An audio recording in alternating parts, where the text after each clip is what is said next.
নমস্কার বন্ধুরা, শ্রাবণী রান্নাঘরে আপনাদের সবাইকে স্বাগত জানিয়ে আমি আবারও একটা রান্নার ভিডিও নিয়ে আপনাদের সামনে চলে এসেছি। আজকের আমি আপনাদের একটা বাচ্চাদের টিফিন বানিয়ে দেখাবো। কত অল্প উপকরণে কত সহজেই টিফিনটা বানানো হয়ে যায়, আর খেতেও কিন্তু ভীষণ সুস্বাদু হয়। তাহলে চলুন এই টিফিনটা আমি কিভাবে বানাই সেটা আপনারা একবার দেখে নিন। টিফিনটা বানানোর জন্য আমি এখানে আম নিয়ে নিয়েছি, পাকা আম। দুটো পাকা আম ভালোভাবে ধুয়ে রেখে দিয়েছি। এবারে পাকা আমটাকে প্রথমে ভালোভাবে খোসা ছাড়িয়ে নিতে হবে, আর খোসা ছাড়িয়ে এটাকে প্রথমে আমি ছোট ছোট টুকরো করে কেটে নেব। আমগুলো আমি এখানে ছোট ছোট টুকরো করে কেটে নিয়েছি। আর এবার আমি একটা মিক্সিং জার নিয়ে নিয়েছি, জারের মধ্যে দিয়ে দেব এই ছোট ছোট টুকরো করে রাখা আমগুলো।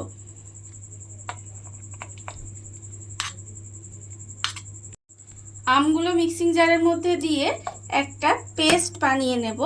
এর মধ্যে কিন্তু কোনো রকম জল দেব না, শুধুমাত্র আম দিয়েই একটা পেস্ট বানিয়ে নিতে হবে। আমের পেস্টটা আমি এখানে বানিয়ে নিয়েছি। এবারে আমি একটা বাটি নিয়ে নেব। বাটির মধ্যে আমের যে পেস্টটা বানিয়ে রেখেছি সেই পেস্টটা কিন্তু এই বাটির মধ্যে ঢেলে নেব।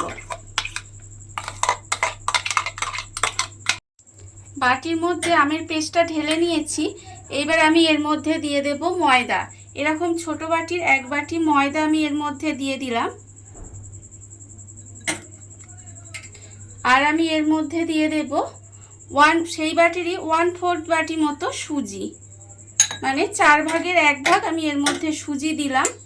এবার আমি এর মধ্যে দিয়ে দেব চিনি। চিনি এখানে আমটা যেহেতু মিষ্টি সেই জন্য চিনি আমি বেশি দেব না, 2 চামচ মতো চিনি দিলাম। আপনারা আম কতটা মিষ্টি সেই বুঝে কিন্তু চিনিটা দেবেন, তাহলে ভালো লাগবে। এবারে আমি এর মধ্যে দেব অল্প সামান্য একটু কাজু কিশমিশ। আমি এখানে অল্প একটু কাজু কিশমিশ দিয়েছি, আপনারা চাইলে কিন্তু অন্য কোনো ড্রাই ফ্রুটসও এর মধ্যে দিতে পারেন।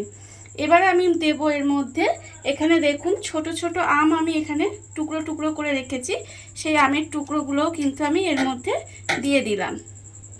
আর আমি স্বাদের জন্য দেব অল্প একদম 1 চিমটি মতো নুন দিয়ে এবার এটাকে খুব ভালোভাবে মেখে নিতে হবে।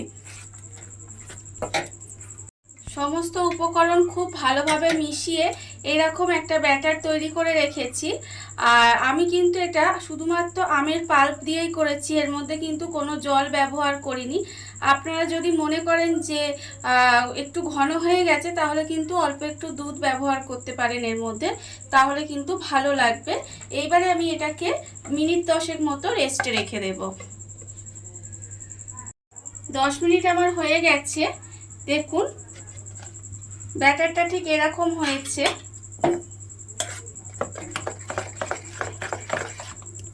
এরকম হয়েছে। আর আমি কিন্তু অন্যদিকে গ্যাসটা অন করে একটা চাটুও বসিয়ে দিয়েছি। এইবারে আমি চাটুর মধ্যে দেব অল্প একটু তেল। এখানে আমি সাদা তেল ব্যবহার করেছি। অল্প একটু সাদা তেলের মধ্যে ব্রাশ করে দেব।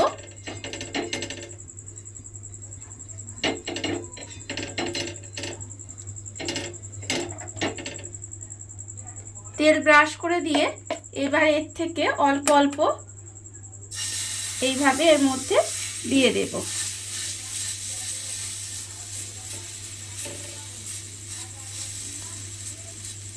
দেখুন এইভাবে গোল গোল করে দিয়ে দেব। দিয়ে এই সময় কিন্তু গ্যাসটা লোতে রাখতে হবে, রেখে এবার একটু রান্না হতে দিতে হবে। দেখুন আপনারা এটা দিয়ে 2 থেকে 3 মিনিট মতো একটু রেখে এইভাবে পাশ দিয়ে দিয়ে হালকা করে এইভাবে উল্টে দিতে হবে। উল্টে একটু হালকা করে আবারও অন্য পিঠটা ভেজে নিতে হবে। ভেজে নিলেই কিন্তু আমার টিফিনটা সুন্দরভাবে রেডি হয়ে যাবে। এপিট ওপিট করে সুন্দর করে এইভাবে ভেজে নেব। ভেজে নিলেই কিন্তু আমার রেডি হয়ে যাবে। এইবারে আমি এটাকে আস্তে করে তুলে রেখে দেব। আর আবারও কিন্তু এর মধ্যে অল্প একটু তেল দিয়ে দেব। তেল দিয়ে আবারও অল্প একটু ব্যাটার এর মধ্যে দিয়ে দিতে হবে। দিয়ে এইভাবে কিন্তু বানিয়ে নিলে টিফিনগুলো সুন্দরভাবে রেডি হয়ে যাবে। আর দেখতে তো সুন্দর হবে, তার সঙ্গে খেতেও সুন্দর হবে। এইভাবে আমি আস্তে আস্তে সমস্তগুলো বানিয়ে নেব। দেখুন বন্ধুরা, বাড়িতে থাকা খুব অল্প সামান্য কিছু উপকরণ দিয়ে কত সুন্দর একটা পাকা আমের তৈরি টিফিন রেডি হয়ে গেছে। এটা কিন্তু বাচ্চাদের ভীষণ পছন্দ হবে, যেহেতু আম দিয়ে বানানো, আর এটা খেতেও কিন্তু ভীষণ সুন্দর হয়। এই ভিডিওটা যদি আপনাদের ভালো লেগে থাকে তাহলে লাইক করবেন, কমেন্ট করবেন আর সাবস্ক্রাইব করবেন আমার চ্যানেলকে। আজ এই পর্যন্ত, নমস্কার।